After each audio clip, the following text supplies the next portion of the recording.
Hello gin lovers, welcome back. I'm Bobby Freeman and today my friends, that's right, it's another Australian gin special. So feast your little eyes upon this fellow my friends. In fact, a lot of you may think, hang on a minute, he's done this before, it's Melbourne Gin Company, and you'd be kind of right, but it is Melbourne Gin Company but with a slight little twist. For this my friends is the Melbourne Gin Company Single Shot Limited Edition. And it was very kindly sent to me by one of my subscribers and indeed one of my patrons, my very first ever patron I believe, Mr. Craig Stowers. So thanks very much for sending a little package, Craig, and I'm very much looking forward to getting stuck right in. But before we do so, I'd like to say a thank you once again to another one of my subscribers who has joined the ranks of my Patreon. So Mr. Andres Caro, thank you very much my friend, you are a gentleman and I quite literally salute you.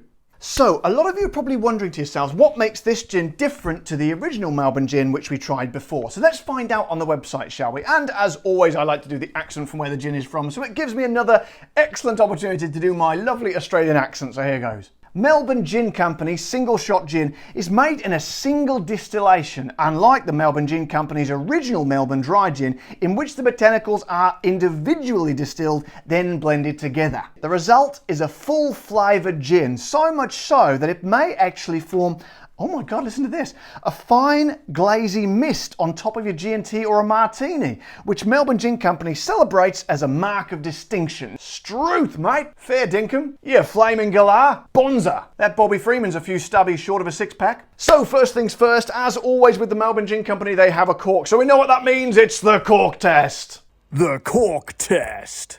So then, do they have a squeak? Not really, a dull hum. I'm not sure you can get that on the microphone. Let's go for the full pull, hang on. Ooh, a wonderful pull, a hearty, sort of slightly confident pull as well, if I may say so. So then, let's get on with the sniff test. And the glug glug test, of course. Oh, Jesus.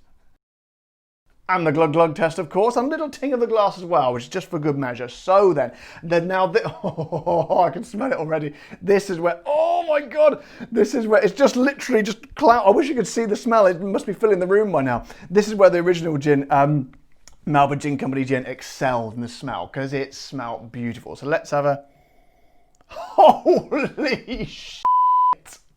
Oh man, it's like two big sort of soft juniper laden hands stick themselves up the nostrils, grab onto your hairs and give them a good old yank, which sounds unpleasant, but it's kind of not. It's the best way I can describe it, I think. But anyway, I don't think we need to elaborate on that. Let's get a tiny bit of tonic in there. I think we'll try this neat as well, because I think I did last time and I really liked it. So let's have a look. Tiny little bit in there like that. Now, of course, this is actually a stronger gin than the last one. This is a 47.4, so this is quite a peppy gin. Not up there with the Navy strength, but it's going to have a bit more of a kick, which I like straight away. So then, my friends, here we go. Melbourne Gin Company's Single Shot Limited Edition Gin. Cheers. Oh, smells so good. Oh, oh, oh.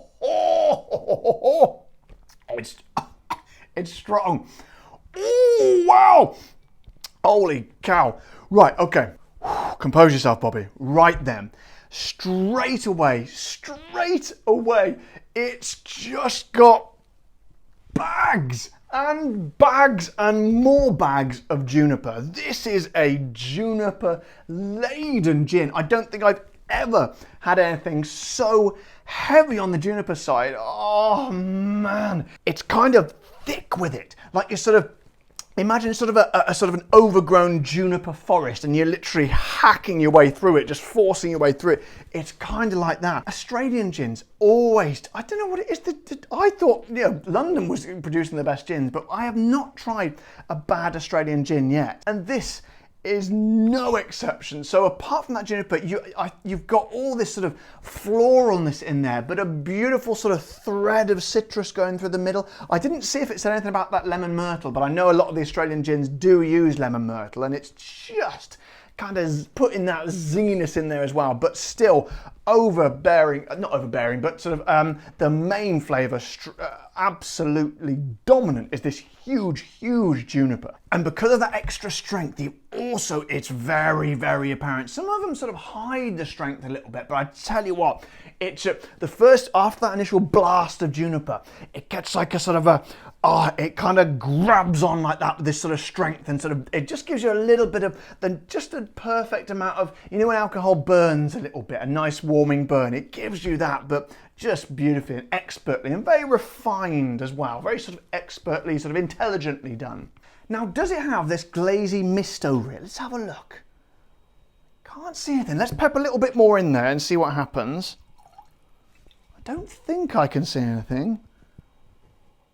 Not really, I can't really see the misty glaze, but never mind, it doesn't really matter because it tastes awesome. It's like they've taken all the restrictions off and just gone full bore, hell for leather. It is a quite extraordinary gin. However, it is a quite extraordinary price as well. But, oh, hang on a minute, let me just take it. I was going to try it neat, wasn't I? Let's give this a go. This is going to be something else. Hang on a second.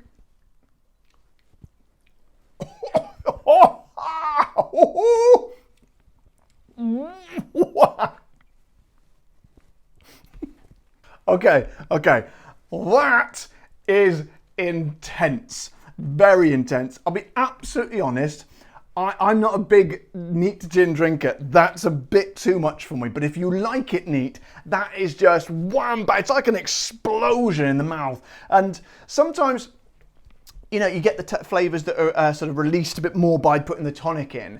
That does happen here, but still the juniper is massively there. If you want to sort of try a gin that is really sort of absolute sort of gin like times 100, gin on steroids, give that a go neat, because that will literally knock your socks off. In fact, my socks have been knocked off. You can't see them, but they're residing over there somewhere. So yes, we come to the price. Now, to give you an idea, the previous Melbourne Gin Company was around 70 Australian dollars, which is about £38, 48 Australian dollars or 43 euros. This little fellow, it's not a cheap gin, my friends. This is going to be 95 Australian dollars, which is 52 pounds, 66 US dollars and 38 euros. So not by any stretch of the imagination is it for the faint-hearted, either taste-wise or price-wise. So I say to my mates at the Melbourne Gin Company down in Australia, my friends, as always, keep up the bloody good work.